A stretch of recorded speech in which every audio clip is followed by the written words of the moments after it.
Herzlich willkommen hier im Festsaal des Wiener Rathauses. Mein Name ist Lisa Nimmervoll, ich bin Innenpolitikredakteurin bei der Tageszeitung Der Standard und ich darf Sie heute zu einer ganz besonderen Wiener Vorlesung begrüßen. Diese traditionsreiche Reihe bildet heuer nämlich den Auftakt zum mittlerweile dritten Vienna Humanities Festival, das gemeinsam vom Institut für die Wissenschaften vom Menschen, IWM, mit Time to Talk, dem European Network of Houses for Debate und dem Wien Museum organisiert wird. Bis Sonntag werden rund 40 Veranstaltungen das Thema Macht und Ohnmacht einkreisen und ausloten und diskutieren. Das Institut für die Wissenschaften vom Menschen ist auch die Brücke zu unserem heutigen Vortragenden. Der US-amerikanische Historiker Timothy Snyder ist nämlich seit vielen Jahren am IWM als Permanent Fellow angedockt und ich freue mich sehr, mit ihm einen der ganz Großen seiner Zunft heute hier begrüßen zu dürfen. Welcome, Professor Snyder.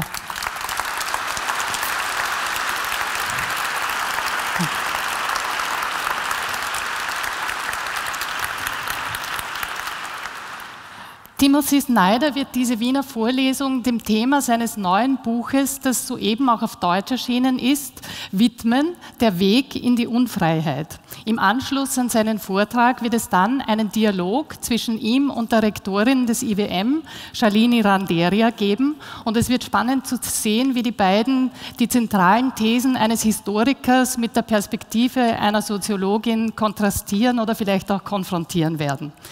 Sie können das Buch nachher auch gleich kaufen, falls Sie Lust auf mehr von Timothy Snyder bekommen, und ich glaube, das werden Sie.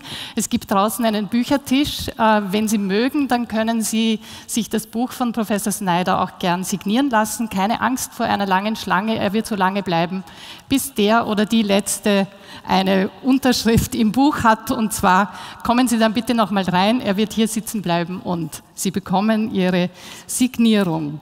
Dass wir heute hier im Wiener Rathaus sein dürfen, also einem Ort, an dem Politik gemacht wird, der aber auch immer wieder ganz bewusst geöffnet wird für gesellschaftlichen oder intellektuellen Diskurs, passt eigentlich ganz gut zu den Fragen, die Timothy Snyder auch immer wieder anspricht.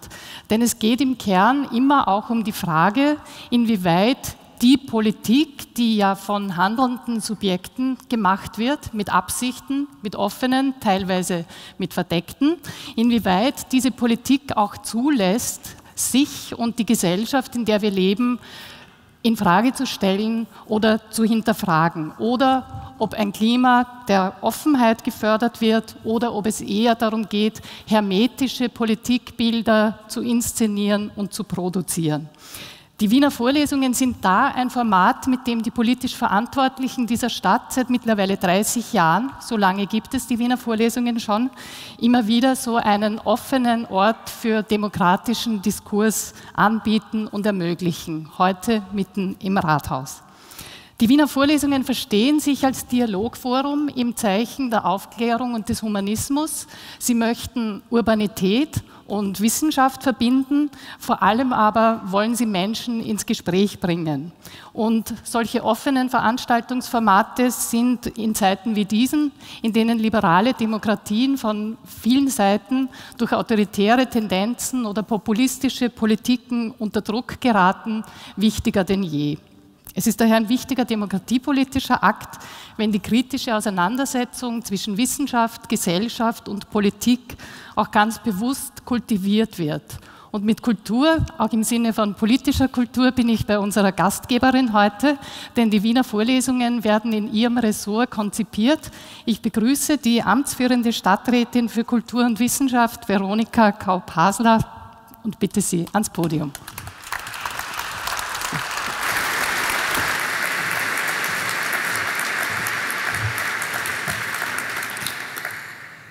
Ja, guten Abend, meine Damen und Herren. Ich bin wirklich begeistert, wenn ich jetzt hier mir diesen Saal anschaue, begeistert von so vielen Menschen, die ich teilweise kenne, aus Wissenschaft, aus Kunst, aus Kultur, Menschen, die gekommen sind, um einander zuzuhören, sich auch einen Schritt hineinzubegeben in kritisches Denken, weiterzudenken, Themen aufzugreifen, Politik in Frage zu stellen. und dass das hier so brummt, schon jetzt, bevor es angefangen hat, dieser Saal, das ist schon eine große Freude. Also ich möchte, wie immer bin ich ein miserabler Begrüßer. Natürlich möchte ich Sie alle auch offiziell begrüßen, vor allem auch den Herrn Botschafter der Ukraine, den Herrn Rektor Ignatiew. Und ich würde sagen, machen wir es kurz, ich begrüße alle Kulturarbeiter in Medien, Wissenschaft und Kunst, alle Menschen, die hier einfach da sind, mit großer Freude, dass sie gekommen sind, um diesen Abend gemeinsam mit uns zu feiern und zu erleben. Es ist ein Abend, der eben beides eröffnet, die Wiener Vorlesungen einerseits und auf der anderen Seite eben das Vienna Humanities Festival, eine Initiative von Matti Bunzl gemeinsam mit Irina Shalini Randeria, und auch mit Desi Gavrilova, die ich ja kenne auch von früheren Kontexten.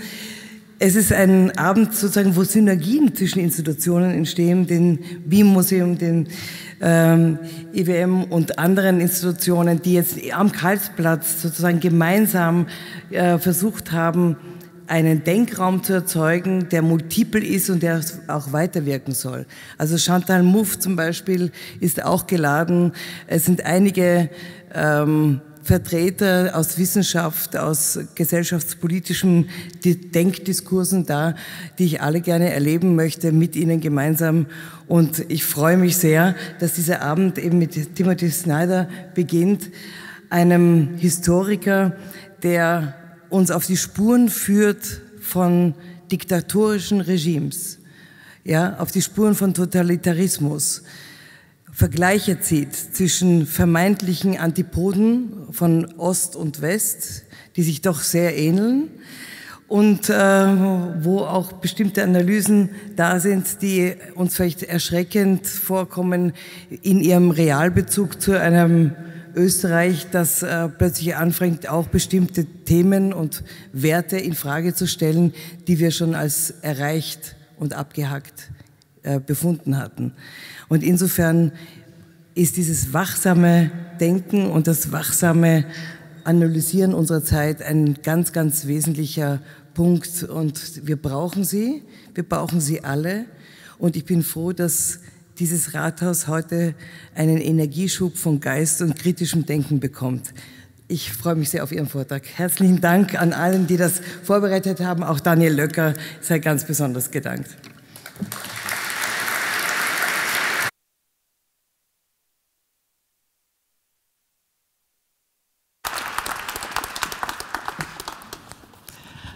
Danke, Frau Stadträtin. Bevor ich nun Timothy Snyder an das Rednerpult bitte, darf ich ihn Ihnen ganz kurz vorstellen. Er wurde in Ohio geboren. Er hat europäische Geschichte und Politikwissenschaft in Rhode Island studiert. Promoviert wurde er an der Oxford University und heute lehrt und forscht er als Professor für osteuropäische Geschichte an der Yale University. Zu Wien hat er nicht nur eine berufliche enge Beziehung, sondern es gibt auch eine private besondere Verbindung. Also zum einen, er ist am IWM schon seit 10 Jahren und leitet dort den Forschungsschwerpunkt Vereintes Europa, geteilte Geschichte. Seine Kinder aber sind quasi echte Wiener, weil sie in dieser Stadt geboren wurden, wie er in seinem Buch auch verrät. Snyder hat in seiner Arbeit ganz entscheidend die osteuropäische Geschichte und die Holocaust-Forschung ins Blickfeld geholt. Ich nenne exemplarisch seine Bücher Bloodlands, Europa zwischen Hitler und Stalin von 2010 und Black Earth, der Holocaust und warum er sich wiederholen kann, aus dem Jahr 2015. Im vergangenen Jahr, im Februar 2017, veröffentlichte Timothy Snyder als Reaktion auf die US-amerikanische Präsidentschaftswahl, die Donald Trump ins Weiße Haus gebracht hat, ein Buch mit dem Titel Über Tyrannei, 20 Lektionen für den Widerstand. Das Buch legt vor allem den amerikanischen Leserinnen und Lesern sehr konkrete Schritte und Maßnahmen auch vor, wie sie ihre Demokratie gegen eine mögliche totalitäre Herrschaft verteidigen können. Sein jüngstes Buch, Der Weg in die Unfreiheit, Russland, Europa, Amerika, wurde in diversen Rezensionen mit vielen Superlativen bedacht. Der Guardian schrieb zum Beispiel von einem unignorable book, quasi eine Pflichtlektüre, um unsere Zeit in der größeren Zeit, immerhin haben wir es mit einem Historiker zu tun, besser zu verorten und verstehen zu können. Snyder hat es in einem Text so auf den Punkt gebracht, es geht ihm darum, das Mögliche zu denken, nicht sich einem vermeintlich Unausweichlichen zu unterwerfen. Zumal, und dazu zitiert er Hamlet, heute gelte, time is out of joint, die Welt ist aus den Fugen. Ja, Timothy Snyder spricht von einer unheimlichen Zeit, in der wir leben. Und die Geschichte, der Blick auf die langen Wellen der Geschichte und nicht nur auf das Jetzt, könne helfen, die Zeit zu unserer Zeit zu machen. Das heißt auch Möglichkeitsräume für politisches Handeln, aber auch zivilgesellschaftliches Handeln, zivilgesellschaftliche Intervention aufzumachen. Denn, so schrieb er in einem Text, die Geschichte der Gegenwart kann uns zu der wirklich wichtigen Frage führen. Wenn wir wissen, was möglich ist, müssen wir fragen, was wünschenswert ist. Die Geschichte beantwortet keine Fragen von Gut und Böse, aber sie erinnert uns daran, dass wir sie stellen können und sollen. In diesem Sinne, welcome, Professor Snyder, the stage is yours.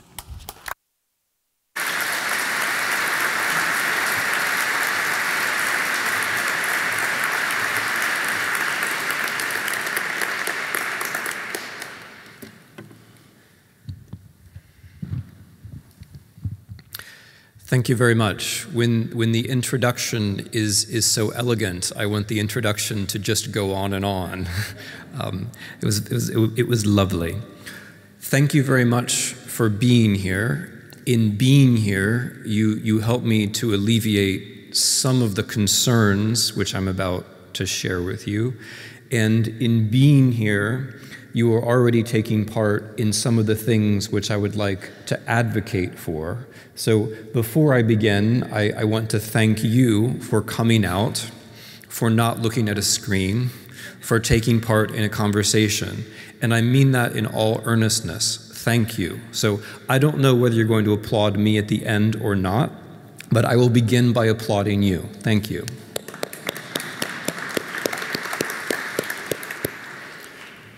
Cultures and exchange. I have 25 minutes. I'm going to share with you what I think is most important. What I think is most important is trying to understand the strangeness of it all, trying to understand how we can be where we are now. Because the problem is not just a trend. Of course, we can all observe a trend. We know that for the last 10 or 12 years, around the world, democracy has not been advancing, but retreating.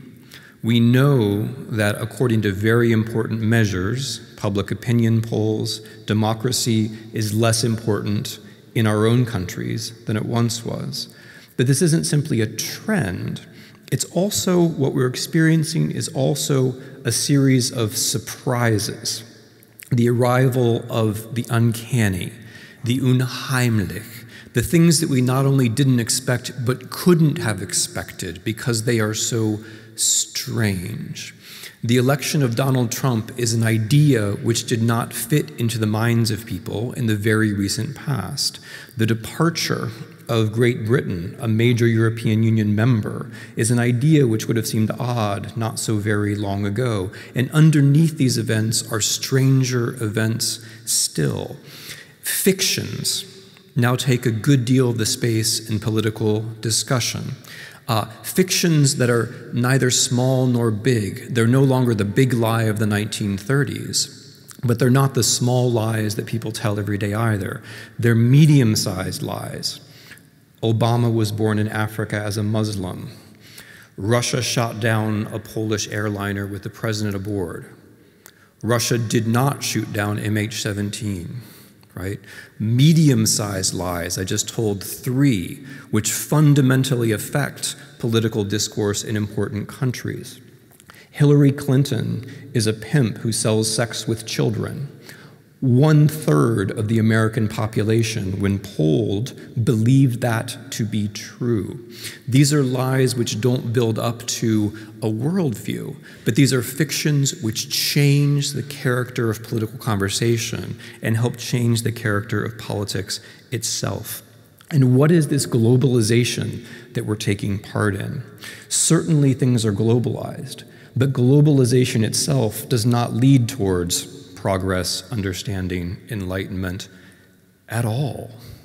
The internet certainly does not lead towards progress, understanding, enlightenment at all, not on its own terms. These last 12 years, when internet penetration has extended to the majority of the world population, have been a total disaster for democracy and human rights around the world, and that is not a coincidence. So we are in a globalization, but the globalization is in many ways dark.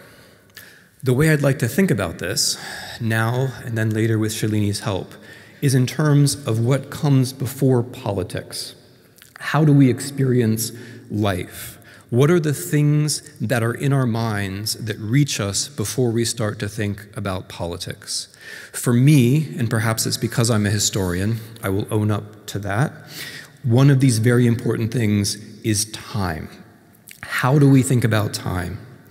I think that what is happening to us is that we're shifting from one idea of time to another. And I'd like to take a moment to try to explain this idea, because ideas of time are so important that they're all embracing. We live within them, and they affect how we see outside.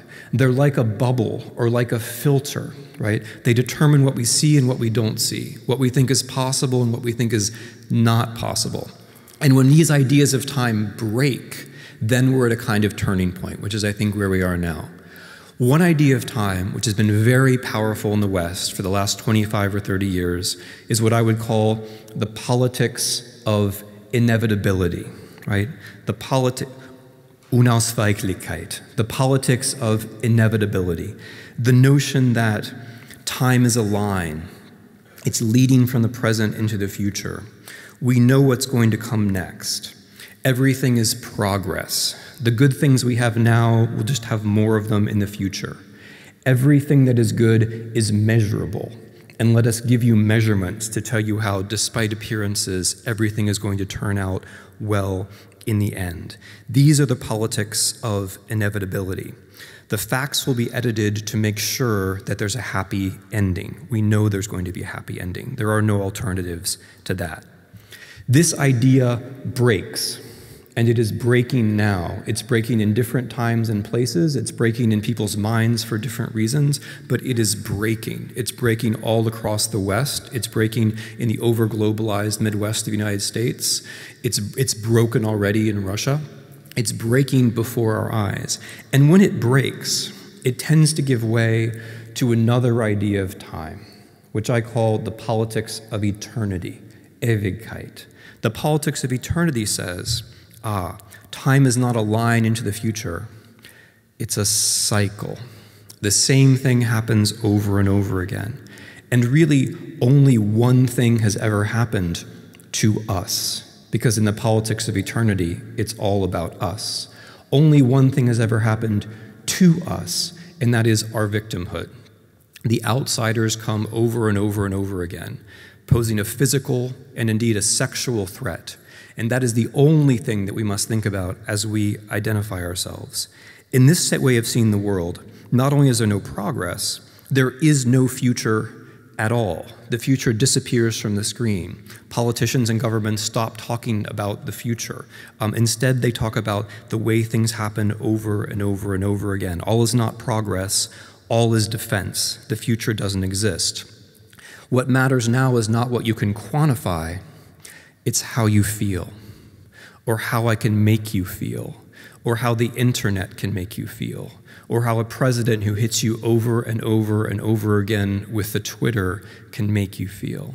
The way the politics of eternity works is that it weds ideas about threats that return from the past, a historical cycle, with a postmodern technological cycle, which makes it very hard for you to think. because you're being hit regularly over and over again with the idea that you should be free, that you should be afraid, that you should be anxious. Have you noticed how often the word fear appears now in journalism, in the internet, in the conversations with your friends, right? Why is that exactly? So by unfreedom, I mean something new. I mean the shift from inevitability to eternity. What we see on the surface is the collapse of democracies, the collapse of rule of law states, the rise of new forms of authoritarianism. But what I'm trying to be concerned about here is what's going on underneath.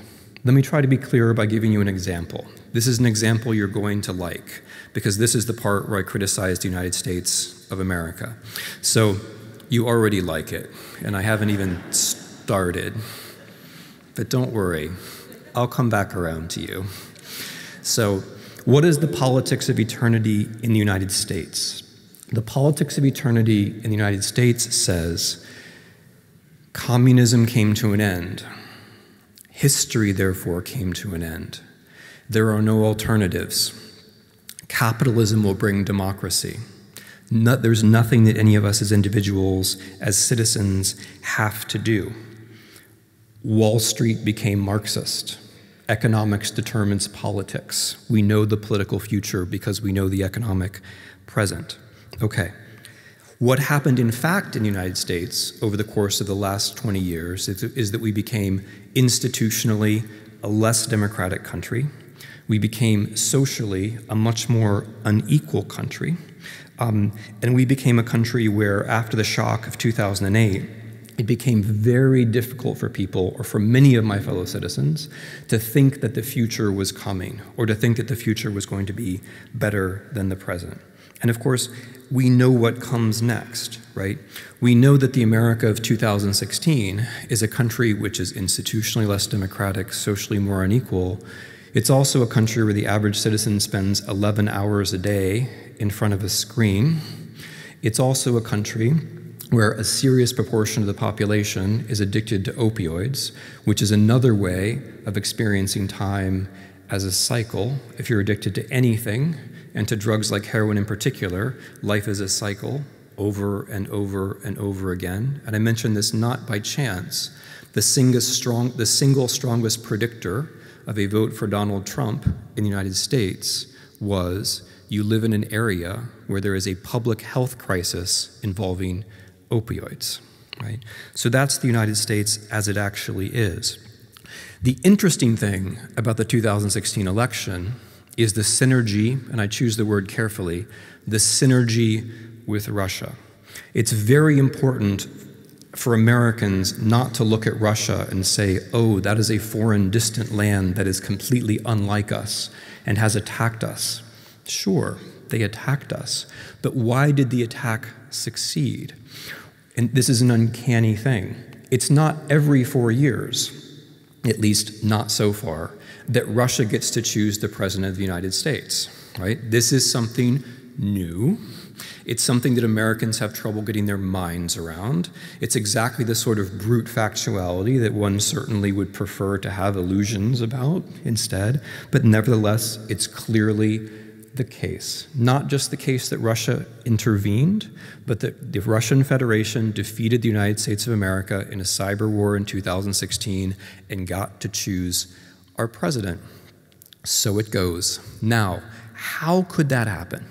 There's a logic to this. And the logic isn't just that there are men in Moscow who very carefully exploited modern technology, although that's true, and technically they deserve an enormous amount of respect. What is also true, I said technically, I didn't say ethically, frowns from the Ukrainian contingent. But what's more interesting here is to think about this in terms of the shift from the politics of eternity to the politics of inevitability to the politics of eternity. What's interesting about Russia is that Russia got to the politics of eternity first. They got there first. The idea that the market would have to bring democracy fails, obviously, in Russia in the 1990s. Russia instead builds up a kind of regime which depends upon fossil fuels, the extraction of profits from fossil fuels, the centralization of those profits, right? And becomes a new kind of authoritarianism.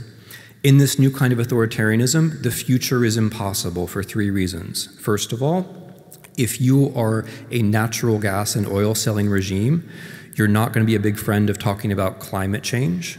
And those of us who do think about the future tend to think about climate change, right? The second reason is that if you are a kleptocracy, there is no social mobility. For the average Russian, social mobility is very difficult, and for that reason as well, there's not a future. The third reason is the problem of succession. No one in Russia knows what's going to happen after Mr. Putin dies, and that sentence is unpronounceable in Russia, right? It's impossible to think about those things. In that way as well, there's no future. So what do you do? What you do is you turn the politics of eternity not only into domestic policy, you turn it into foreign policy. If your citizens don't trust you to provide law, institutions, and predictability, you don't promise that you're going to do that. What you do is you say, that's the way the world works. Law is a joke. Democracy is a joke. There is no such thing as truth. That's a clever enough strategy domestically. But where it gets truly interesting is when you export that to the United States of America, or when you export it to the European Union. What happened to the United States in 2016 is that Russians took our own tendencies, they took the way we were going anyway, our own shift towards the politics of eternity, and they accelerated it. They played on our inequalities, they played on our racism, they found ways to teach us that what we really needed was an eternity politician, which is, of course, is what Mr. Trump is. Make America Great Again is about a cycle.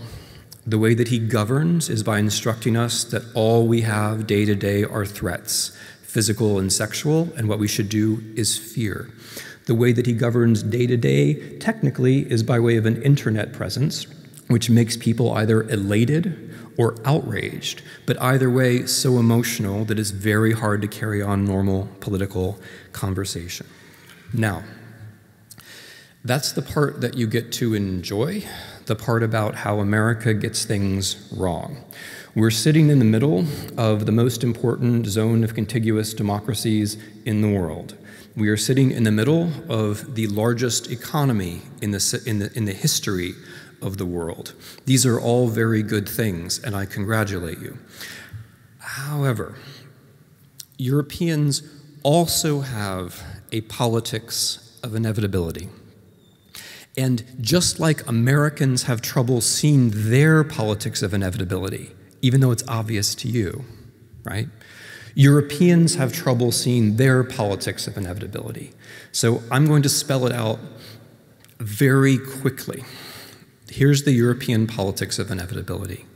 Europeans tell themselves the fable of the wise nation. What is the fable of the wise nation? The fable of the wise nation says, European history is long, our nations are old. In the 20th century, our nations learned an important thing, and that is war is bad.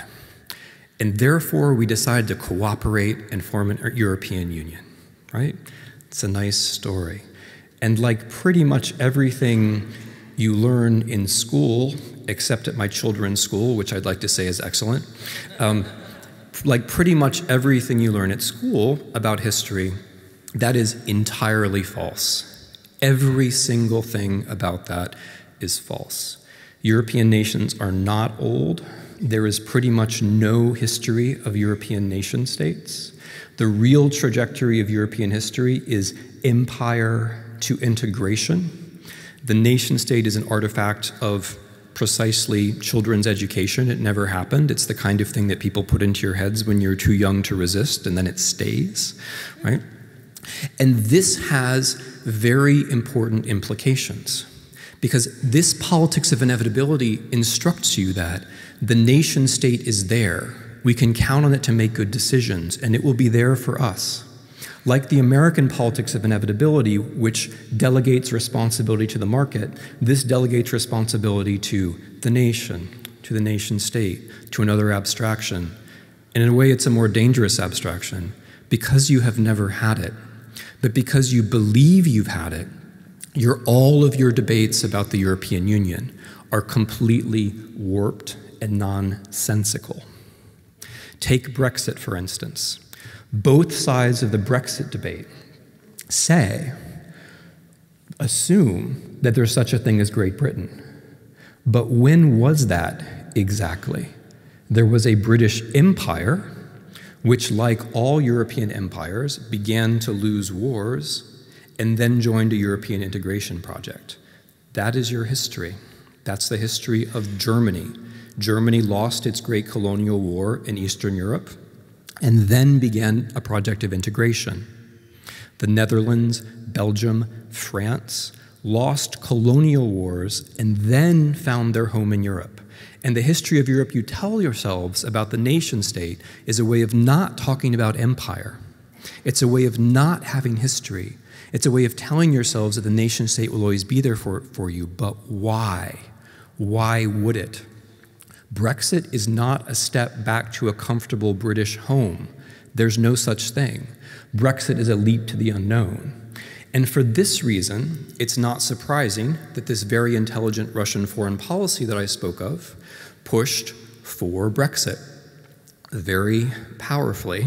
And as with the American election, the scholarly consensus is moving more and more towards the view that the tweets and the bots and the RT and the other forms of Russian intervention in Britain might well have actually made the difference. But be that as it may, what one sees is a general pattern. What Russia does inside the European Union is the same thing that it does inside the United States. It finds the tendencies that are pushing towards eternity, and it just nudges them a little bit, whether that's by financially supporting the Front National in France, whether it's by supporting AfD in Germany, whether it's by bringing together the extreme right all over Europe. In all of these ways, what Russia does is pushes along this tendency, but from inevitability to eternity. And this is why I am so glad that next year is going to be the year of Ukrainian culture in Austria. I'm sure some of you have begun to think, what am I going to do in the year 2019? And this is the answer. It's the year of Ukrainian culture in Austria next year. No one quite knows exactly what the events are going to be, right? But I think there's something in here, all joking aside, which is extremely important. I'm very glad personally that Chancellor Kurz has decided that this is going to be the year of Ukrainian culture, because it is in Ukraine, during the war in Ukraine in 2014 and 2015, that all of what I said should have become clear. What happened in Ukraine in 2014 and 2015 was all of us missing the most important things that we might have learned. The true stakes in Ukraine were a movement of people who believed that oligarchy could be defeated, that the rule of law was a good thing, and that the purpose of the European Union is to strengthen the state. Those were the protesters on the Maidan, and they were sensible and in their political conclusions, I think, correct. How much of that were we talking about in 2014 and 2015? Very few of us were talking about those things at all. What we did instead was we allowed ourselves to drift from the politics of inevitability to the politics of eternity. We told ourselves that nothing could really be going wrong.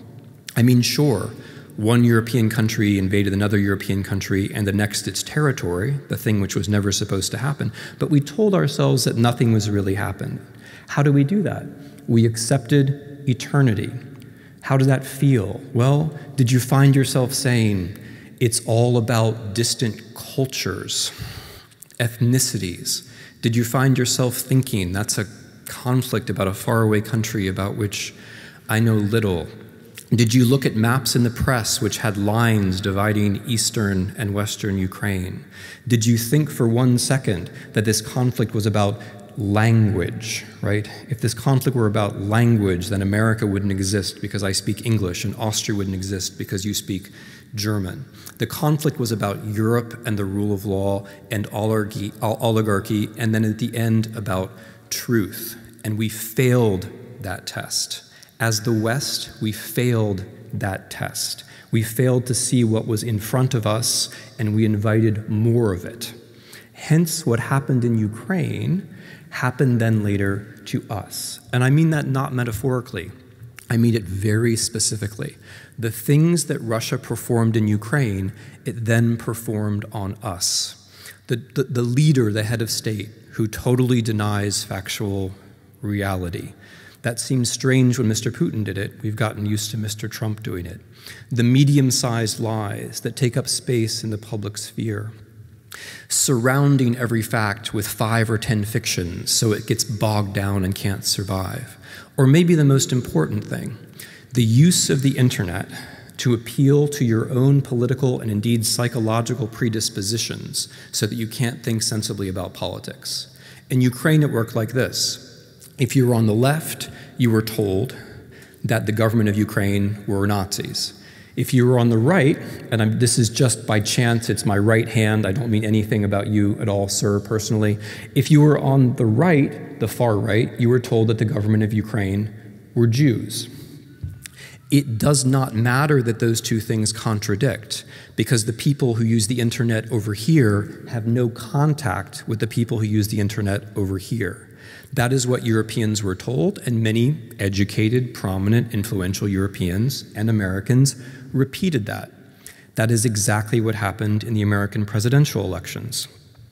African Americans were instructed by Russian web pages, very intelligently designed, not to vote on the logic that Hillary Clinton was a racist.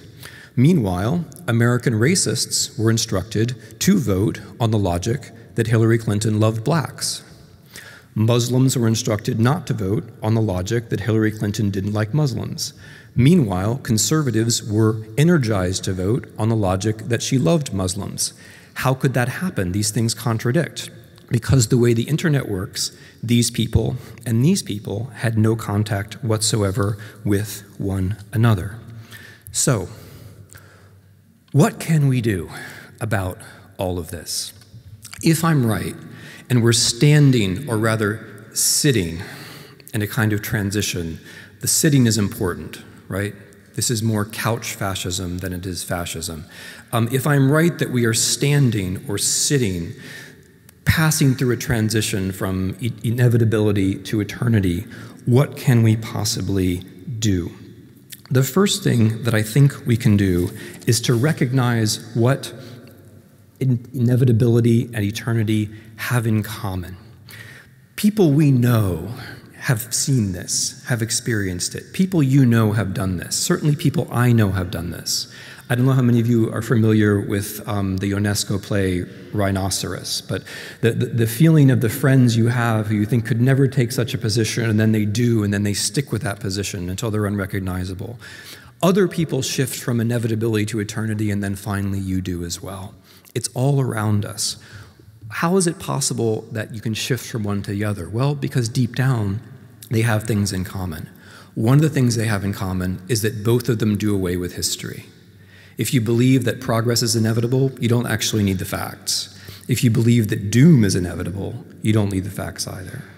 And the other thing which they have in common is that they both do away with moral responsibility. If the future is going to be better no matter what we do, then none of us has to be concerned. If the enemy is coming no matter what we do, none of us has to be concerned. And we don't have to ask what good and evil are in politics, because of course, we're innocent and therefore good. And they're coming for us and therefore evil. So what can we do? How can this be stopped? How can we exit this? I have 3 very quick ideas. The first is history itself. The idea that time goes forward. It seems like a very modest proposal, but I would like to ask that we agree that time moves forward. I would like for us to ask us to agree that unpredictable things happen.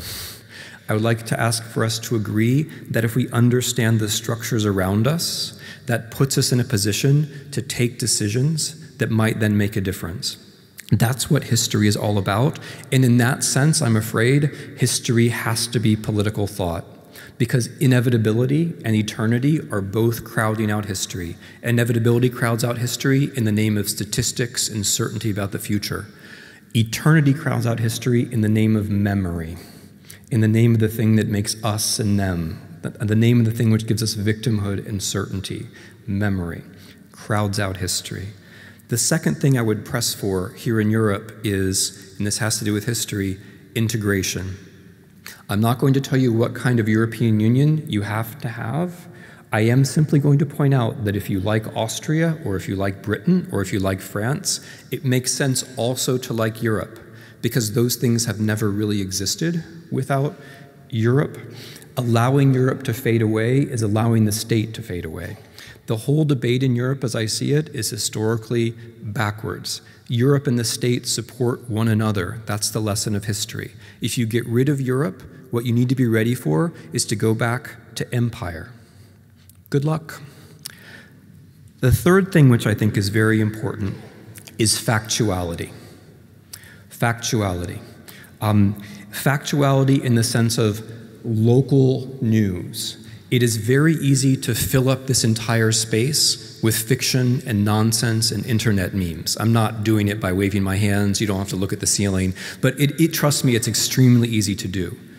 What we have to be able to do is to conquer 1% of the public space with locally reported investigative journalism. Just 1%. And I think that would be enough. The reason for this is that there are two reasons. The first is that the factuality is the thing that allows us to defend ourselves from spectacle. Factuality is the thing that Russia, the US, and the UK are losing, right? Factuality is the thing which allows countries to defend themselves. There's a reason why RF1 exists. And that reason is that at one time, countries understood that sovereignty depended upon having some kind of public medium. I'm afraid that informational sovereignty, I will now sound very conservative for a moment, informational sovereignty is extremely important for national existence now. If you don't have any idea and can't keep track of what your children are doing on those screens, there may not be a nation, and there may not be people who are capable of following truthful arguments. And by the way, those of you who are looking at screens now, I can see the reflection on your glasses, and it's super eerie. Okay. The final thing, and so I'll now say something which sounds very naive. We have to believe in truth. That's not the same thing as being certain about it all the time, but the pursuit of truth is a very different ethical and political stance than the stance which says, I don't know, it's all an opinion. As soon as you say, I don't know, it's all an opinion, what you're really saying is, hooray for authoritarianism. I wish it were otherwise, young people, but that's the way it is.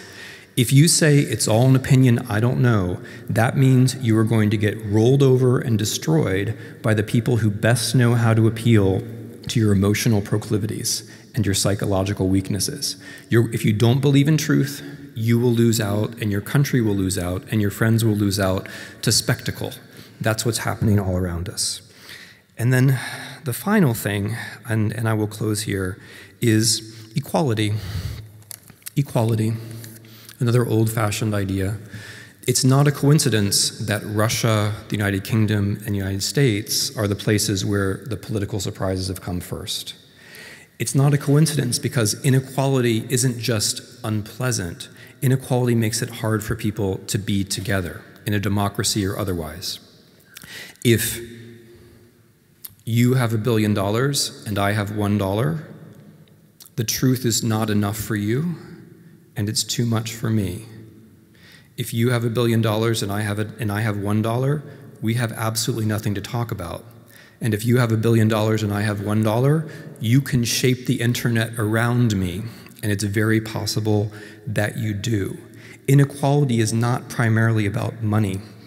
Inequality is about people believing they belong to the same society, with facts, but also with futures. Because you see, with inequality comes eternity in a very direct way.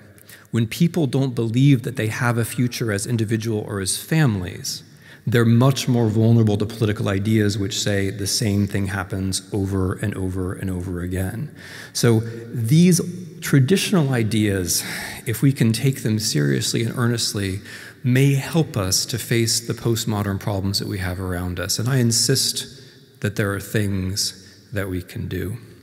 And I insist that it matters that we try to understand where we are. If we see where we are, then we can begin to make the first steps. And it's not all about defense. It's not enough to hold this back. It has to be about creation, right? I will say about democracy what Gandhi said about Western civilization. It would be a wonderful thing, and we are only just at the start. And that is the optimistic note.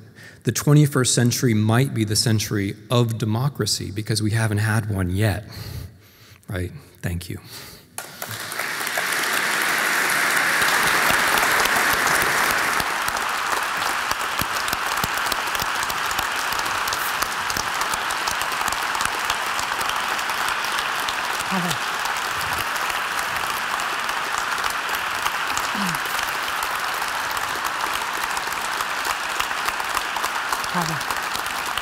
Yeah.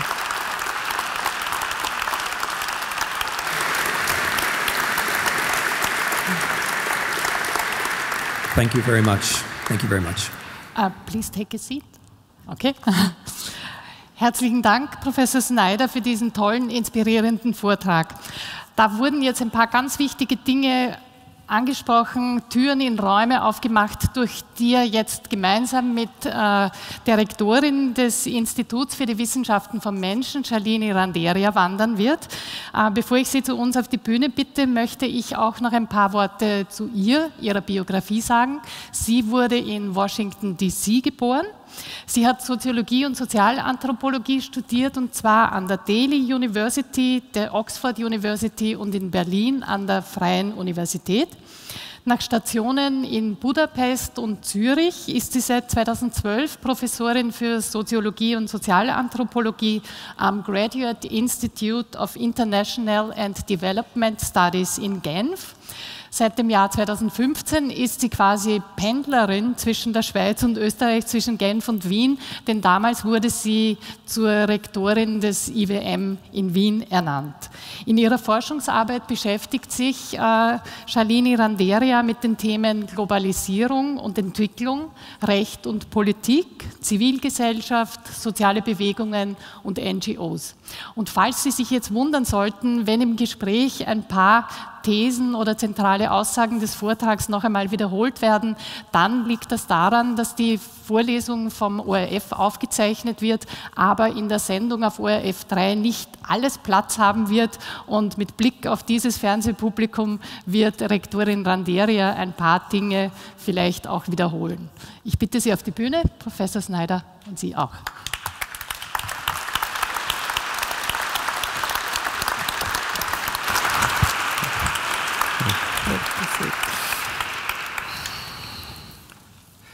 Let me give you some water. Thank you.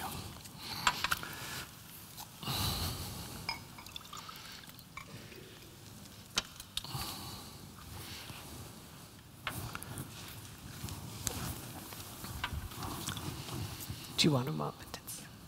Okay.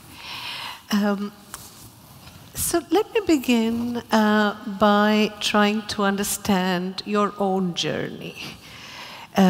With the book, The Road to Unfreedom, I think you mark a trajectory of your own from a really well-known historian of totalitarianism, the author of Bloodlands and Black Earth, to a political activist and a political commentator whose book on tyranny was a world bestseller. Bloodlands, of course, I'm very happy to say, was written in Vienna at the IWM, so we can claim some ownership of the book. And in Bloodlands, you highlighted the importance of Eastern and Central Europe for the history of 20th century Europe, something which you have underlined again very strongly today. On tyranny was your response to Trump's election, rather unexpected electoral success. And you argued that Americans should get rid of a mindset of exceptionalism, the mindset which said it cannot happen to us, it has never happened here. And instead you argued that contemporary America should look through the lens of Europe's 20th century history at itself, using as a lens both the experience of National Socialism and of Stalinism, and of also, of course, resistance to these.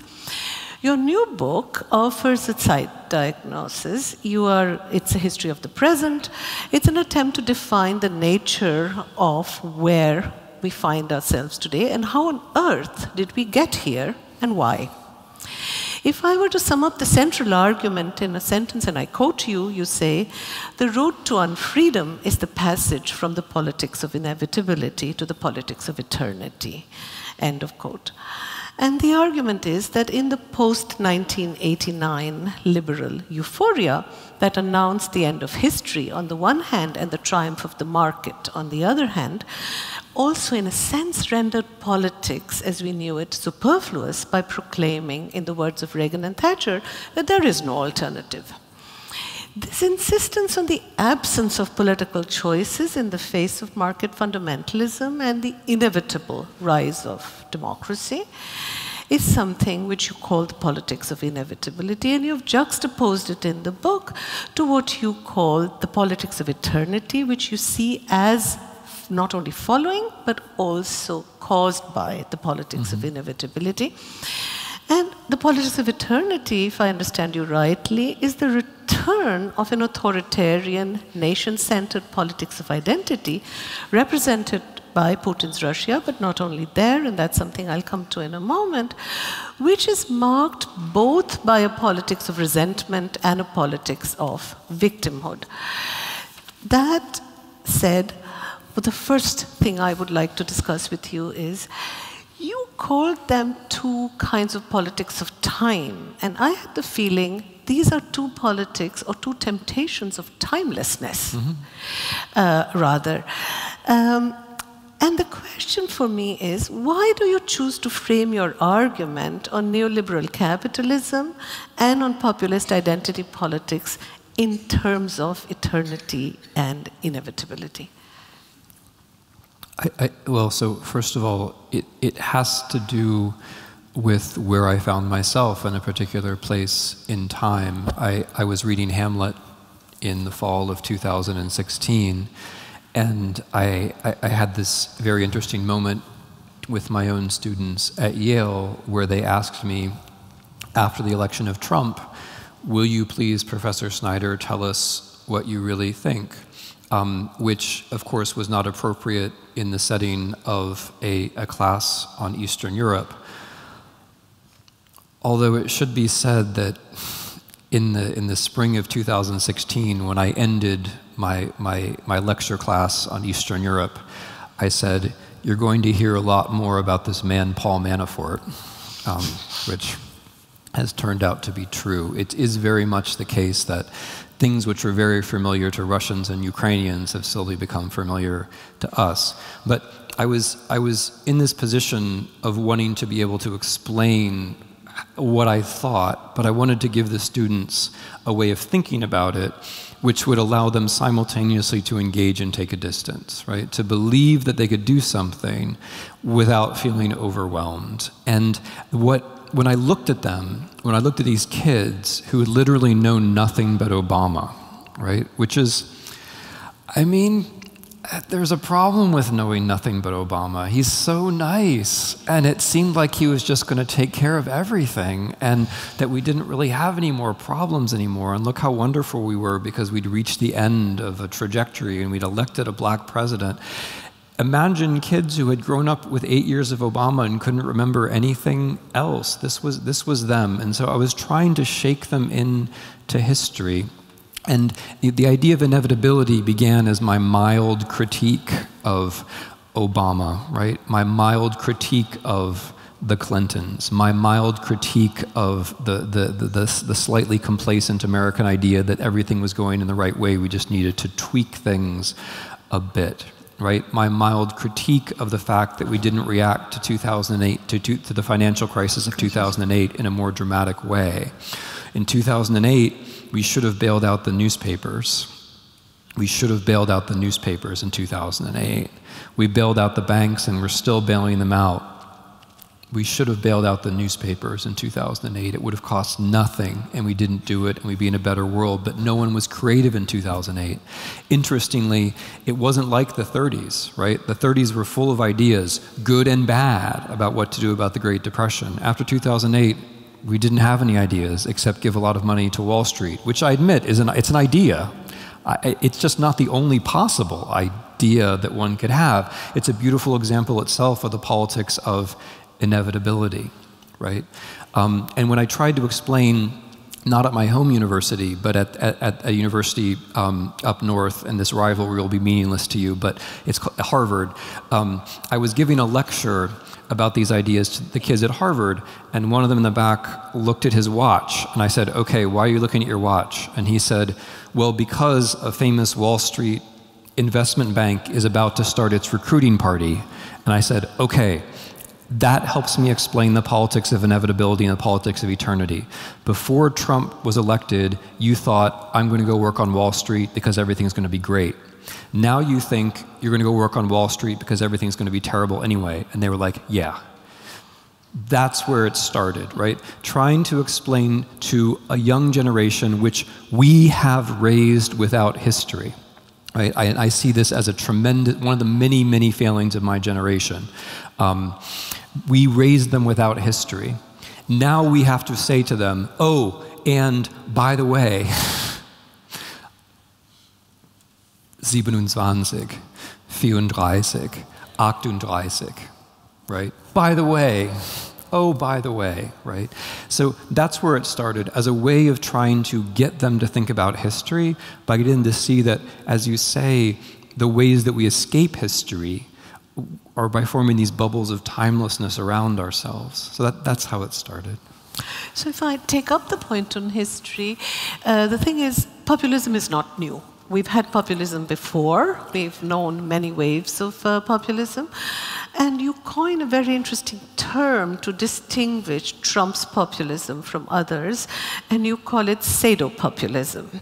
And your argument here is that whereas populism normally is about maximum gain for the masses, Trump's version of populism is about causing maximum pain to the masses.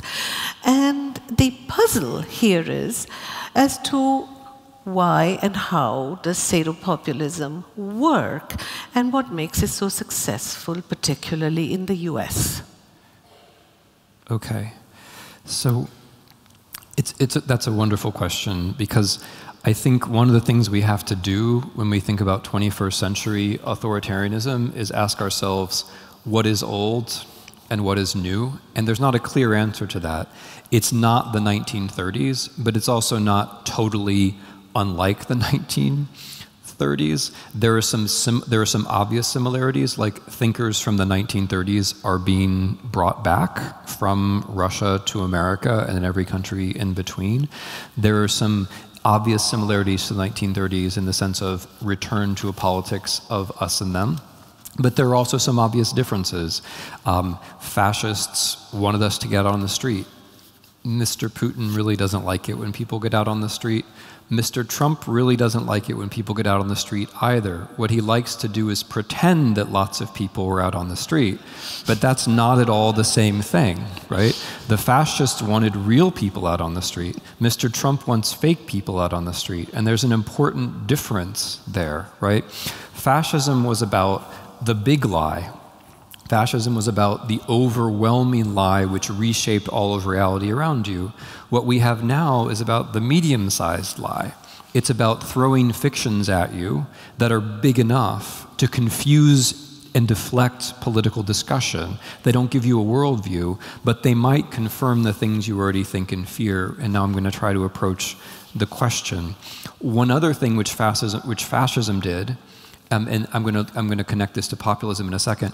One other thing that fascism did, we should remember, is that it promised transfers of wealth, right? National socialism, it promised transfers of wealth.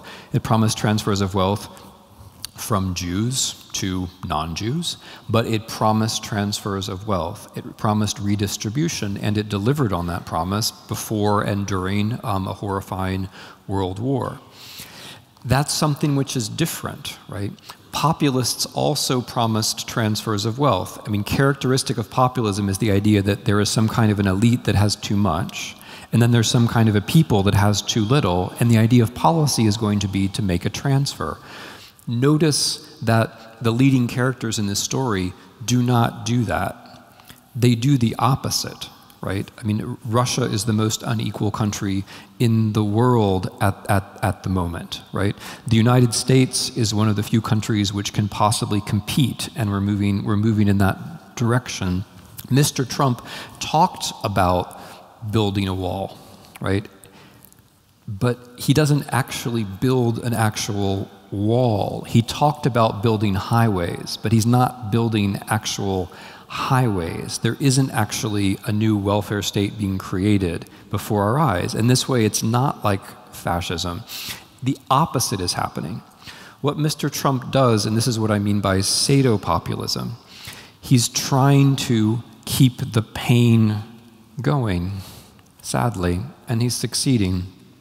He's not doing anything to reduce inequalities of wealth, obviously. They're getting worse. The opioid crisis is not coming to an end in the United States. It's getting worse. 20 veterans of the United States Armed Services still commit suicide statistically every day. And the rate of suicide is even higher among other constituencies that voted for Mr. Trump, like farmers. The rate of suicide among American farmers is absolutely catastrophic, right? The way the logic works is that if you're Mr. Trump, you came to power and you stay in power by providing bogus explanations of people's pain. For that kind of politics to work, you need two things. You need bogus explanations and you need pain. Okay, I'm going to come back to the question of if you think the American soil is a particularly fertile one for such a politics, and if so, at the moment. But you may want to deal with it now, because the question is, this kind of pseudo-populism doesn't work everywhere. For example, in India, the populism looks very different, so that I think there may be something specific about the United States of America that we need to explain here. I think you're right, and so this overall scheme of eternity to inevitability. Are you fact-checking my suicide claims? Okay, I was just, well, they're right. I think the overall eternity to inevitability scheme, it's meant to embrace a lot of countries at the same time. One of the things that's very important for me is that we see ourselves as going through things together. So I try very hard to learn from Russians. I've probably learned more from Russians in the last 5 years than I've learned from anyone else except Ukrainians, in anticipation of what was going to happen in my own country. I think it's very important for Europeans not to look at the British or the Americans and say, oh, well, that can only happen to English-speaking peoples, right? So it's important to me for us to see all this as variations on a theme, which is what I think it is, but the variations are significant. The way that you go from inevitability to eternity is different. In the US, it's the very people who are most convinced that they don't need government help who are most vulnerable. And that has to do with our own version of nationalism. Precisely those veterans and those farmers are the people who think the government can't do anything for me, and that makes them vulnerable. So I agree with you. There's a specific way in which our inevitability switches into our eternity. There's another historical point which I want to pursue with you, and that is your book tells the story of a reversal. The story that you tell is the decades of the 1990s and 2000s is a decade in which we sought to export Western European models and ideas and practices, institutions to Eastern and Central Europe. Liberal democracy, capitalism, rule of law, civil society, everything which we thought was important was transplanted successfully or less successfully to Eastern Europe. 2010, the tide seems to turn in that what you show in your book is that ideas, practices, and the influence flows the other way around, from the East to the West, as Putin successfully manipulates electoral politics and the outcomes of elections in the US, as Russian interventions aim to split the EU with its support for right-wing populist anti-EU parties. The question for me is, what are the structural factors which underlie this kind of a reversal? Because the puzzle for me is, why should the Russian model of either economy or society be attractive to anybody outside of Russia? I think probably it's not even attractive for everyone in Russia, but the big puzzle for me is, what constitutes its attraction for anybody in a Western democracy? What makes it so easy to import these ideas? Thank you. That's a wonderful question. I think there are some sources of direct attraction, but I agree with the premise of the question. That's not the real explanation. But I'm going to mention some of the things that people do find sympathetic in Russia. Russia is authentically popular among some Europeans and some Americans who believe in ideas like white supremacy. American white supremacists genuinely see Mr. Putin as the leader of a white supremacist movement. If you know anything about the demographic structure of Russia, or indeed about the ethnic composition of the Russian leadership, that's a strange view to hold. But from a distance, people genuinely like it. Certainly many Americans, and I think a certain number of Europeans as well, are attracted to the Russian politics of sexual anxiety, in particular the Russian argument that homosexuality is a plague, a form of corruption, the thing which is destroying the West, and so on and so forth. That idea was actually formed with the help of some American evangelicals, and it's an idea which some Americans and some Europeans find attractive. But I think there are deeper things going on. The first is the technique, and the second is the adaptation of an old Soviet, let's say, weapon to a new postmodern world. So the technique is distrust. Taking distrust and using it as a weapon in the world. How does that work? How do you govern from distrust? And this is one of the things that I think is authentically new and important about the 21st century. We haven't really had governments before which said, as the American government now does, or parts of it, and the Russian government now does, we've never had governments before which said, yeah, sure, we lie to you all the time. That's new in the history of governance, to my knowledge, right? I mean, up until now, we've had two possibilities: governments that say, we tell the truth, or governments that say, we tell the truth some of the time. But the exuberant embrace of this kind of extreme relativism, which says, not only am I not telling the truth right now, but nobody has ever told the truth ever, right? Which then comes with a knowing wink, which says, but of course you know that, we all know that, we're all smart people here, we know that nothing's really true, right? So what I see is a historical development in Russia which simply proceeds faster than it proceeds elsewhere. That's a historical development in which local news goes away. Hugely, hugely important. Local news goes away. People began to speak not of news and journalists, but of the media. People have a harder time distinguishing distant media from conspiracy theories and things they would like to believe anyway, right? And then with the turn that the Russian government makes, led by a man called Vladislav Surkov, is they say, well, yes, you distrust us, that's right, and you should also distrust the British and the Americans and the European Union, and you should distrust law and democracy and institutions, and you should just distrust everything. That turns out to be a way to govern, because you can say, well, in Russia things are like this, but they're like this in America and Britain and in Europe as well. And that explains a lot of the success of Russian foreign policy, because a lot of what the Russia doesn't do what the Soviet Union does. It doesn't say we have a model for the future.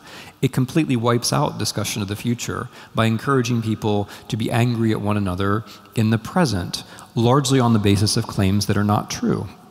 So I mentioned the idea in 2016 that Hillary Clinton is a pedophile pimp who sells sex with children out of the basement of a pizza parlor in Washington, D.C.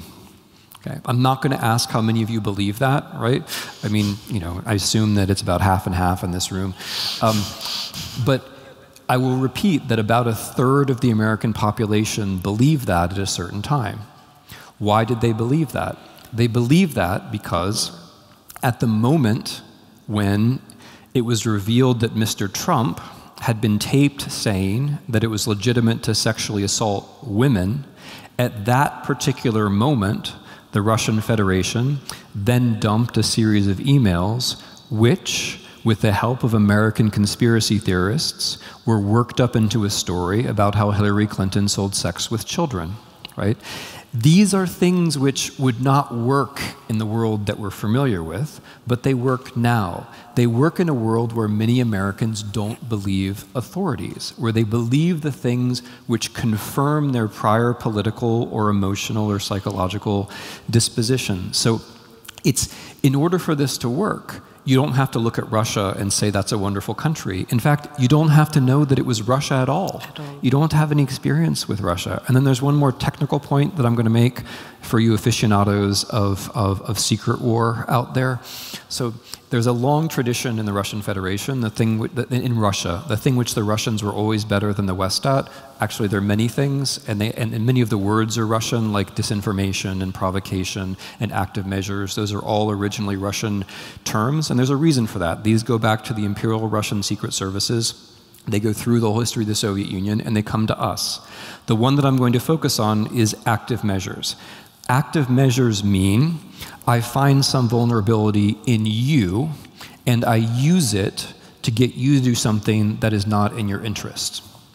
Like electing Donald Trump, for example, right?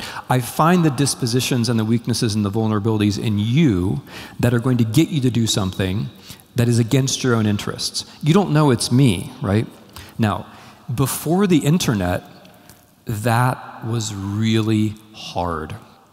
Active measures were hard. You had to have personal contact. Maybe you wrote a letter, right? It was hard to do active measures. Thanks to the internet, active measures are extremely easy.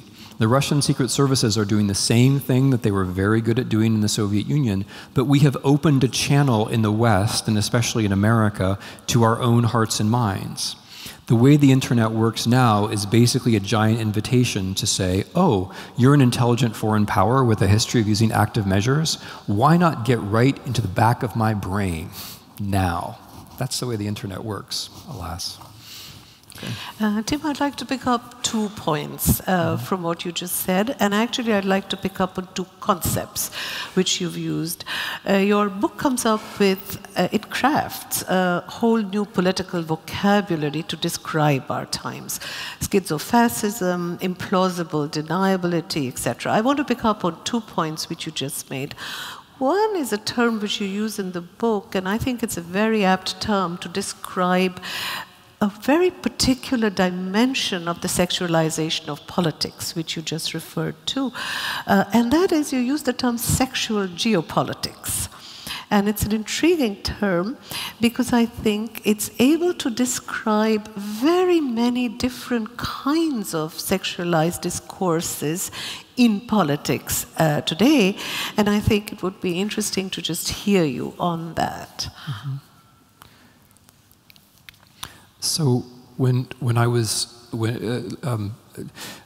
in Ohio, the provincial American state where I'm from, in the fall of 2016, I was, for a few days, I was driving a car across a couple of counties in Ohio, and I counted them every day, I passed 92 signs, posters.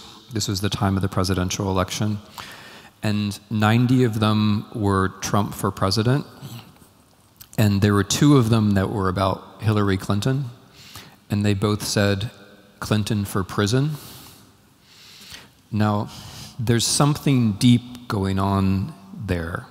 What is it about us, or some of us, that finds it attractive to think not just that she should lose, but that she should be in prison? One of the things that Russia did in the 2016 elections was they hired a man in Florida to drive a pickup truck with a cage in the back, with someone dressed up as Hillary Clinton in the cage with her hands on the bars, rattling the cage. Why was that attractive? Why did people like that? Why were there bumper stickers in Ohio and around the country which said, "Trump that bitch"? Why? Why is it not enough to be against a political opponent? Why must she be treated as a sexual object to be denigrated at the same time? What is going on with masculinity that someone like Mr. Trump can stand in as the example of a successful man? Because here's the thing about Mr. Trump, which is actually very comparable to fascists of the 1930s. He's a kind of winner-loser. He's never wanted anything except he gets to run the country, right? Think of Himmler. Think of Hitler, for that matter. These are not people who ever succeeded at anything except they get to run the country. Mr. Trump is not a successful businessman. I hope no one here in Austria is under the illusion that he has any money, because he doesn't. He's currently scouring the world for dictators who will give him some, but he does not actually have any. He has hundreds of millions of dollars of documented debts. He has no documented wealth, at least that he has shown us about, right? He is a winner-loser. He is a winner-loser. He is someone who can say to people, maybe things haven't worked out for you, but I've got a magic formula. I've got the blonde hair. I've got the gold name on the building, right? I've got just the thing which is going to turn you from a loser into a winner. Of course, he wouldn't use those words. Something is wrong with masculinity there, right? Something is going on deep in this shift from inevitability to eternity, which has to do with masculinity.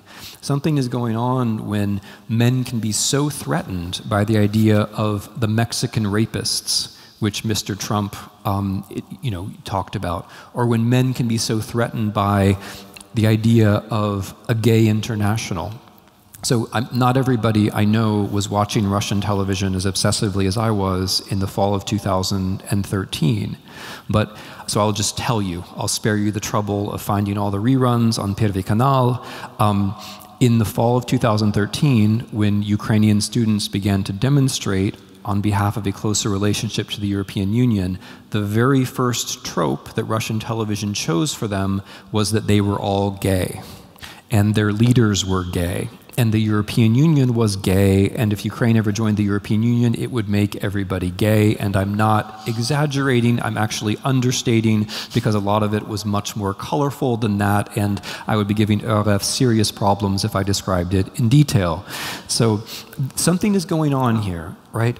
And an interesting effect, I mean, if you look at Mr. Putin and Mr. Trump together, these are both people who have a kind of overstated and understated masculinity at the same time. There's something over the top about, Mr. Trump never takes his shirt off, for good reason, but there's something over the top about masculinity. At the same time, there's something fearful and frightened and threatened about the masculinity at the same time. I haven't answered your question. I'm trying to put my finger on something, though.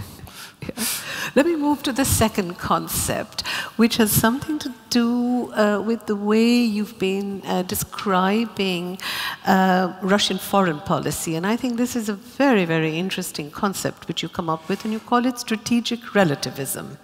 And you used it briefly earlier, and I think it might be important to understand what kind of strategy are you describing in Russian policy when you are talking about Russian interventions as part of something what you call strategic relativism. Okay.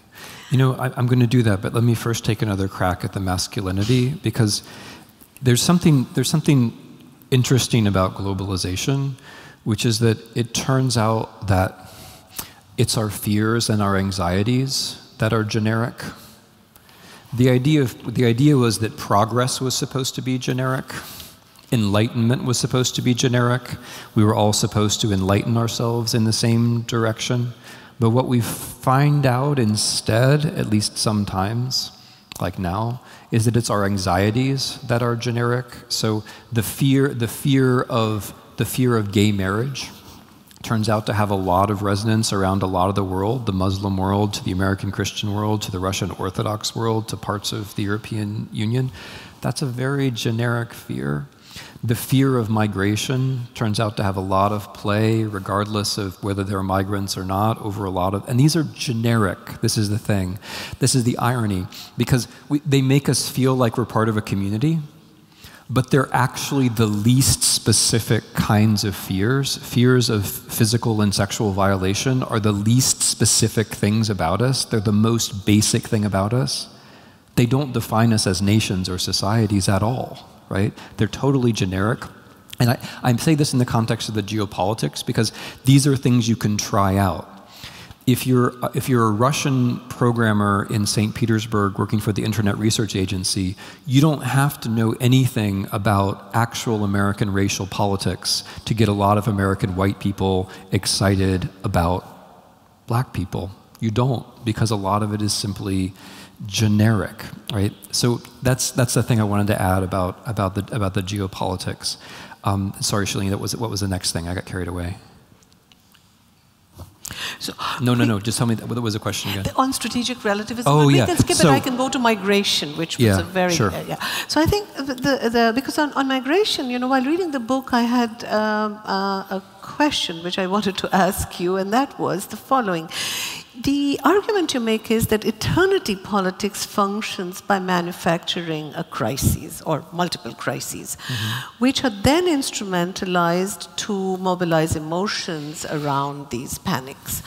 And the question I had was, is migration a manufactured crisis? And if so, is it manufactured by the Russians? Yeah. So I'm going to try to unite the question I forgot with the question that you just asked. So let's think back to how the Obama administration characterized Russia, which I think was both analytically and diplomatically quite wrong-headed. What the Obama administration said about Russia was that it was a regional power, which is, I think, both not true and it's both insulting and not true, and it's kind of self-deluding if you're an American. Because if they're a regional power, why do they get to choose who's the next president after Obama? But what Obama had in mind is what I'm calling the politics of inevitability. You know, people look at Russia and they say, aha, that's just a country that doesn't export anything except raw materials. They don't invent anything. They have low rates of economic growth. Therefore, they don't matter. Because we all know that politics is determined by economics. We're all Wall Street Marxists. But in fact, the way the world works, you can have political reach without economics because you can use the techniques that are now available in the dark globalized world that we now live in, namely the internet, and also to some extent television, to spread generic fears, and you can do it tactically. So is migration a real or is it a provoked crisis? It's obviously both, and it's a very good example of how the politics of eternity works. Of course there are Mexicans in the United States. Of course it's true that rates of migration of Mexicans were higher than people expected over the last 3 decades. Of course it's also true that there's a war in Syria, and that war in Syria, as well as instability in North Africa, as well as general poverty, and fundamentally underlying all of it, climate change. Of course it's true that those things lead to migration of real people in substantial numbers to the European Union. However, there's then a question of what you do about it and how you treat it. And all Russia does is that it takes people and tries to spin them towards the reaction of those people are outsiders and they're sexual threats. So the most direct intervention in European migration politics by Russia is the choice to bomb lots of civilians in Syria. That causes more migration to Europe. 2 weeks after Angela Merkel says we will take 500,000 refugees, the Russian Federation begins to bomb Syrian civilians, thereby creating more refugees. You may judge that a coincidence. I think it's unlikely. The second direct way that Russia intervenes in the migration discussion in Europe is to invent or sharpen situations where people are afraid sexually of migrants. The example of this is January 2016 in Germany, where a non-existent case of Muslim gang rape was used to mobilize Soviet Germans, post-Soviet Germans, Russian Germans, as well as a good deal of German public opinion as a whole against migrants and against, above all, Chancellor Angela Merkel. Something which didn't happen was spread over the media and mobilized real people on a fairly massive scale. This was the Lisa F. affair. So, of course, there were actually migrants in Berlin at the time, but the particular event did not take place. This was one of these medium-sized lies. So I think migration is in between, right? I think it's not surprising that it's not surprising, and one has to be realistic, and one can't expect that every society can take an unlimited amount of novelty, right? At the same time, one has to be aware that how we think about migrants can be very easily manipulated. If a presidential candidate refers to Mexican rapists, as Mr. Trump did, that very quickly affects the way people think about Mexicans. If the president of the United States decides that he's going to have a special office in which you denounce your Mexican neighbors, which we have, it's charming, it makes it much more likely for Americans to think that Mexicans commit crimes. Although in fact, they are only half as likely to commit crimes as people who are born in the United States, a statistic which nobody ever believes, right? It's a little bit like the statistic that the most important foreign criminals in Austria are, you all know this, right? The Germans, of course, right? The Germans. Sorry, are there German diplomats in the room?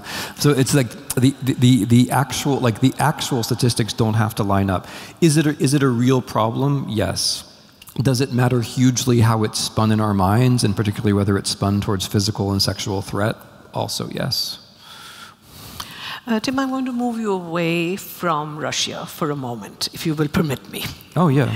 And that is to say, what about the rest of the world? Now, where I look at the world from, or one of the places from where I look at the world from, is India. And for many people in South Asia, Southeast Asia, China would be the focus of attention if they're thinking of geopolitical ambitions, if they're thinking of a power which is intervening in very many ways, overt, covert, has both very, very strong economic power, but also authoritarian regimes, a regime which would probably be a much greater challenge to democracy in the region than Russia's meddling games. Mm-hmm. So the question is, why is China so absent in your book? China is absent because it's everywhere. China's everywhere in this argument. If we look at geopolitics from a sober Russian point of view, and I'm sorry, I'm going to talk about Russia in order to talk about China, but if we look if we look at geopolitics from a sober Russian point of view, or from a traditional geopolitical point of view, there's no threat from Europe. Europe's not going to invade Russia and take its precious raw materials. There's no threat from America. America's not going to invade and take Russia's precious raw materials. We have plenty of precious raw materials. There's no threat in a traditional sense from Europe and the United States. In a traditional sense, there is, of course, a massive threat from China. China has a very long border with the Russian Federation. China is not self-sufficient in food. Russia is going to become an ever more important producer of food as global warming continues. China is not self-sufficient in water. Water is something of which there is a fair amount in Siberia. China is not self-sufficient in energy. There's a great deal of natural gas just north of China in the Russian Federation. If you look at this from a very traditional geopolitical point of view, there is no reason why Russia should be concerned about Europe and America, but there is every reason to be concerned about China. And so in the book, China's in the background, because China's in a way more important than everything else. What all of these things that we're describing are, in a way, they're just like the warm-up act for Chinese power, because if you are Russia and you're sober, the last thing you want to do is alienate and weaken the West, because your own power position depends upon being able to tilt between the West and China. Making the West weaker is actually the last thing you should do. Alienating the entire left wing of American politics for the next 50 years is not the thing you should be doing if you're thinking about the long term and having to deal with China. So what's happening, in a way, this thing that exercises Americans and Russians and Europeans so much is a kind of sideshow. It's Russia turning away from its own strategic problem, which is China, and getting involved in a war that it can win. This is the thing, like, it's possible to mess around with America on the internet. We don't have any controls, and we don't care whether your English is any good. Try messing around with China on the internet, right? You would need a bunch of Chinese speakers, which you don't have. You would need to be able to get through Chinese barriers, which you can't do. You'd have to exploit their social media, which work in a completely different way. It can't be done.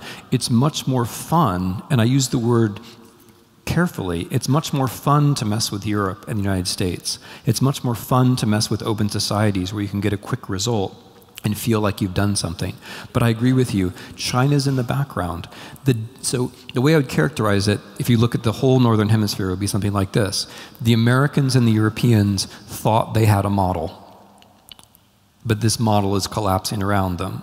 The Russians know they don't have a model, but they also know how to make the American and the European model collapse more quickly. The Chinese have a system, but they don't regard it as a model for other people. That's how I see it. So, I mean, if you're asking who's winning from all of this, China is definitely winning from all of this. And, you know, and I completely agree with you. China is perfecting, as it were, off stage, or to the side of all of this drama, it's perfecting another kind of authoritarian system. Yeah.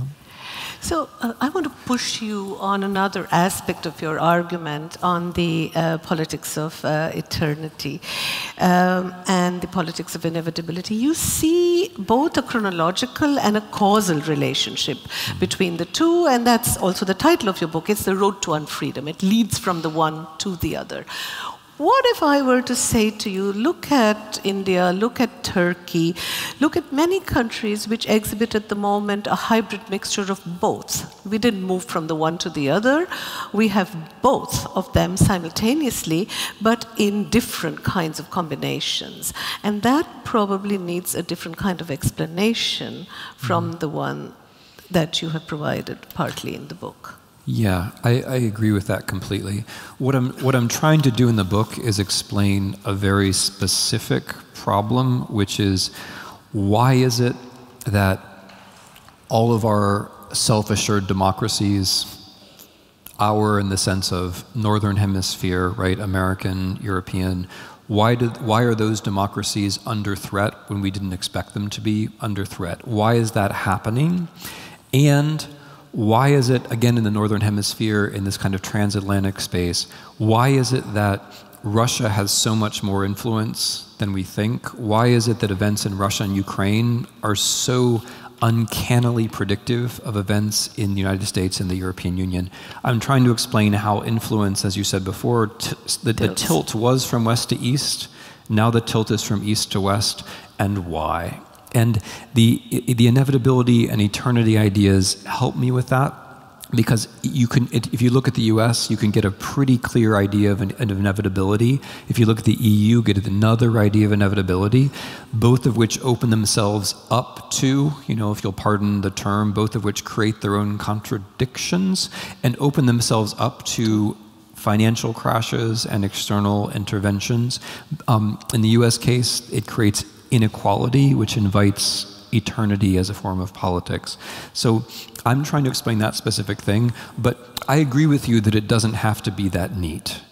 You can have eternity and inevitability at the same time. You can have a leader, as in India, who simultaneously uses both, right? They're not mutually exclusive. And indeed, in the cases that I'm talking about, what you'll find is there's a kernel of inevitability in there somewhere, and that's what makes the eternity possible. So Russia and Trump are possible because of totally unregulated capitalism, right?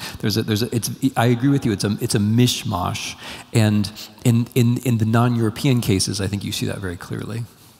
Let me turn in my final two questions to something maybe slightly more hopeful.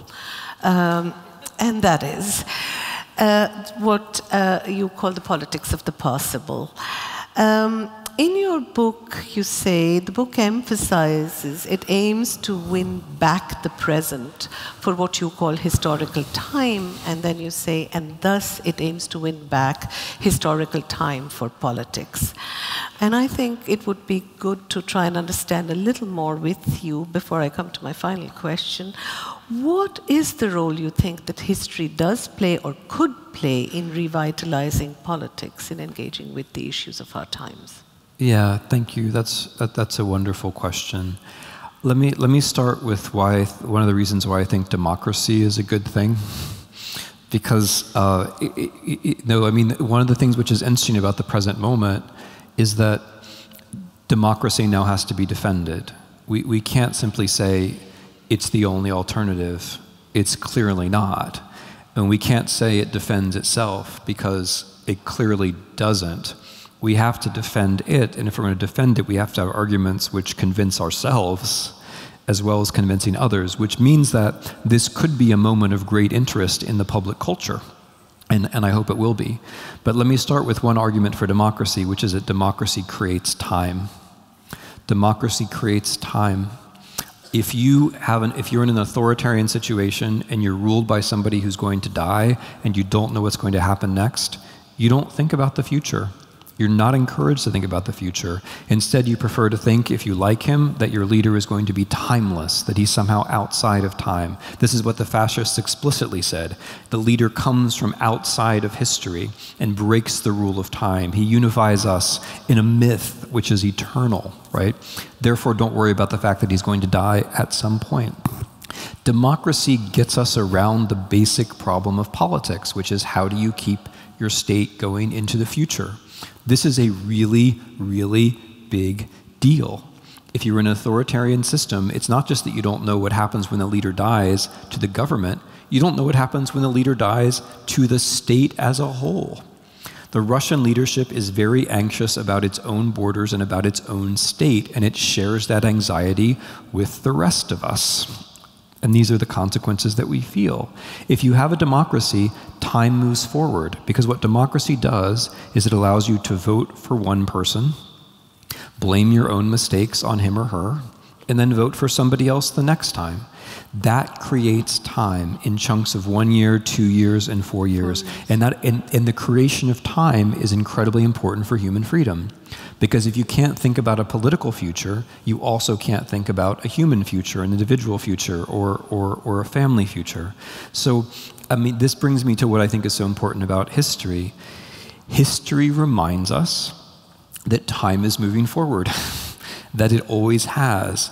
And that if we are choosing ideas like inevitability, the idea that we're going to have progress, or like eternity, the idea that all we have are cycles of doom, we are making choices inside history. We are choosing those ideas. We are choosing to accept those ideas. We are deciding that we don't want to be as free as we might otherwise be. History helps us to see those things as ideas. It helps us to get our minds around them, and therefore helps us to get ourselves, our lives around them. It helps us to escape them.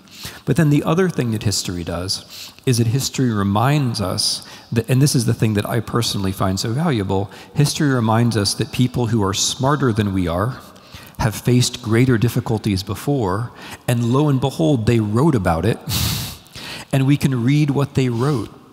And whether it's Czechoslovakia in the 1970s and its media politics, which in so many ways is similar to our own, or whether it's early fascism and the idea of the myth of the leader who comes from outside of time, there are things in the 20th century which, although they're not exactly like the present, people who lived through them wrote things. And this is the thing I find so remarkable, not for themselves, they wrote them for us.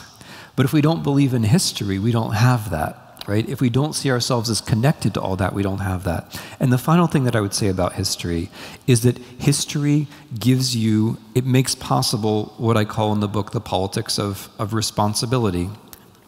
If you have history, you have a sense of structure, which means you know that there are limits.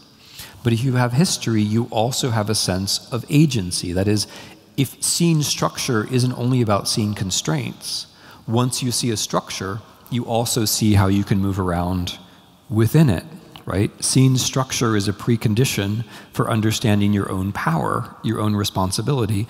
And once you have done that, then it's up to you to decide whether to be free or not. So in these ways, I think history can do an awful lot for us. The other thing that I love about history is that we're all historians, right? I'm not going to claim that we're all physicists, right? My brother is a physicist. I know that we're not all physicists. I'm not going to claim that we're all medical doctors, right? You know, that's the kind of thing that Mr. Trump would say. But I will say that we are all historians. We all live in history. We all make judgments about the past. We all use primary sources. We're just better and worse historians. I want us to be slightly better historians. I think that would make a big difference. My last question, I just want to pick up on what you said about the politics of responsibility, because the question I asked myself while listening to you was, what kind of institutions do we need to think about? What kinds of institutions did we need to redesign if we want a politics of responsibility as an alternative to both the politics of inevitability and the politics of eternity? How do you think one could bring back political virtues in the age of politics contaminated so much by the internet, as you have described it in the book? Mm-hmm. So I think that's a very important question, and it's the question that I'm trying to write about right now. That is, how do we not just play defense, but how do we think of something new? I think it's the essential question in two ways. It's the essential question because it's the question that we have learned not to ask. One of the things which is very, very striking about the present moment, and I'm also talking to you all young people, one of the things that I'm very, very striking about the present moment is the almost complete vacuum of normativity, the almost complete vacuum of ideas about what the good is, the shame that we feel almost in talking about the good, the moral relativism which accompanies the epistemic relativism. Again, I'm not going to stand up here and tell you what is good, but I am going to suggest that some things are good and that some things are better than others, and that we can't really do without an ethical sensibility. And practically, we can't do without an ethical sensibility because without ethics, you can't think about the future, right? Without ethics, you are stuck in inevitability or you're stuck in eternity, because inevitability and eternity are machines that produce ethics for you. Inevitability says there's going to be progress, there's going to be more of the good things we have now, so you don't have to ask what's good. Eternity says you are just victims of those outsiders, therefore you're good. And so if you're good because you're innocent, you don't have to ask what's good. But in order to think a better, a more democratic future, you have to make a commitment to what you think a good thing actually would be. And this is the second thing, it's stunning, given the unbelievable wealth that we collectively have, given the unbelievable technology that we have. We are living in a world that was unanticipated by most of the science fiction of the 20th century, right? Given that, how unbelievably impoverished our discussion of what to do with that wealth and that technology actually is, which is partly a problem of the wealth and its concentration. Because what happens when wealth is highly concentrated is that you have to listen to the billionaires and their ideas of the future, which are things like, let's go to Mars, let's build an island in the Pacific. These are not good ideas, people, is what I'm trying to say. These ideas are not going to work, right? But they take up a lot of space in the culture because we have to listen to the billionaires and we have to say, oh yes, that's very reasonable what you say about Mars because my university could really use some of your money, right? We have to do that. And the technology is also taking us away from the normative. Because you see, the time we spend on the internet is time which drives us generally back towards our psychological predispositions and away from the part of our mind that thinks about what's good. This is happening, right? The machines make it very hard for us to think about what's good because they make it very easy for us to feel what seems right to us, which is an entirely different animal. So both the wealth and the machines are making it harder for us to think about the future. So I do have some ideas, right? I'm only going to mention one, which is the production of factuality. I think this is one that we simply cannot do without. It's very easy to fill up what the Russians nicely call the information space with lies and illusions, with fantasies about masculinity or about threat. It's very easy to take a day and spend it in front of a screen, right? These things are very easy. What Western, or what I should say Anglo-Saxon political thought has always said, from Milton through Mill to the present, is so long as you have enough stuff out there in the information space, the truth will always emerge. That is hideously and empirically wrong. That is not true, right? In order for the truth to emerge, facts have to be produced. And the people who produce facts are the investigative journalists. And so countries who care about democracy, and also countries who care about preserving their own sovereignty, are going to have to find ways of investing in the production of factuality. And I mean that in a very simple sense. People understandably believe factuality when it comes from other people who they know. When they don't know journalists, the media becomes an abstraction, and they don't trust it. And that is perfectly understandable, by the way. And this is why I was dead serious when I said in 2008 we should have bailed out the newspapers. We should have bailed out the newspapers. It would have been so easy and so cheap in the US to bail out the newspapers, and we didn't, but it's not too late. If we want to have democracy in the senses that we're talking about, we have to be able to fill up some of this space with new facts every day, not retweets, not sharing things which somebody in some other country invented, but actual people who are employed producing things. And the idea of production, I think, is ever more important as we move away from a world of physical production. Since we're moving away from a world of physical production into a world of symbolic production, we have to think hard at the beginning about what kinds of symbols we want to produce. My argument would be a very simple one. We should be producing symbols that convey everyday factual realities that help people make sense of their own lives. If they have that, I think democracy will then make more sense to them. Thank you very, very much, Tim, for this wide-ranging conversation. Tomorrow evening at the IWM, I would like to invite all of you, but I don't think we can accommodate all of you. unfortunately, but that is our topic, the power and the powerlessness of the media. And that'll be the next event in the Vienna Humanities Festival, which the IWM hosts together with Time for Talk and the Wien Museum. I would like to thank very much the organizers here this evening for having us here as the Wiener Vorlesung, and I would like to give the word to Lisa Nimmervoll.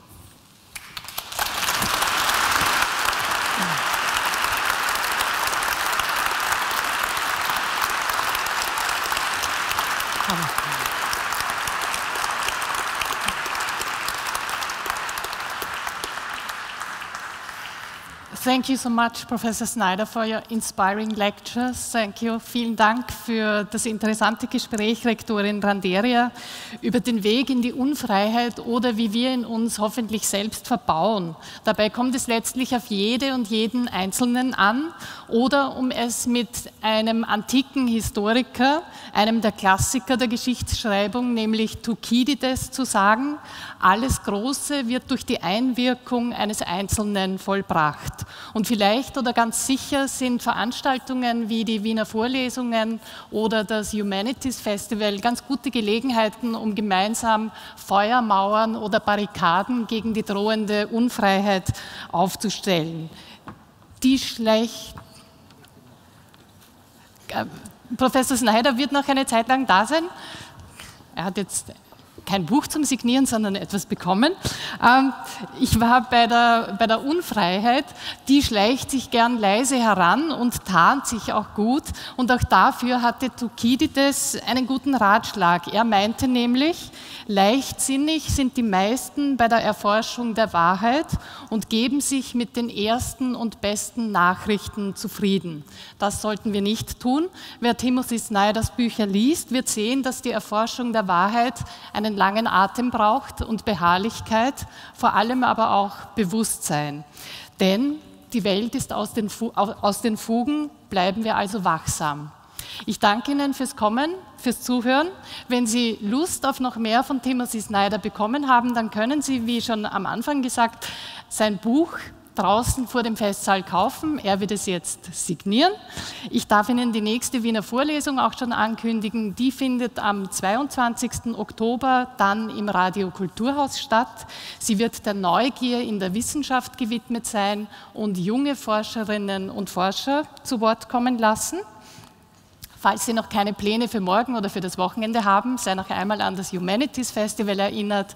Sie können, wenn Sie mögen, den urbanen Salon, der rund um den Karlsplatz an verschiedenen Stationen stattfinden wird, bei freiem Eintritt verschiedenste Veranstaltungen aus unterschiedlichen Perspektiven zum Thema Macht und Ohnmacht besuchen. Und bevor ich Sie nun verabschieden darf, noch ein kleiner organisatorischer Hinweis. Falls Sie eines der Headsets benutzt haben für die Übersetzung, dann bitte denken Sie daran, es draußen wieder abzugeben. Für Sie wäre es zu Hause nur ein unnützer Staubfänger, der herumliegt. Hier aber kann er bei einer der nächsten Veranstaltungen für jemand anderen wertvolle Dienste leisten. Ich wünsche Ihnen noch einen schönen Abend. Kommen Sie gut nach Hause. Alles Gute. Auf Wiedersehen. Dankeschön. Danke.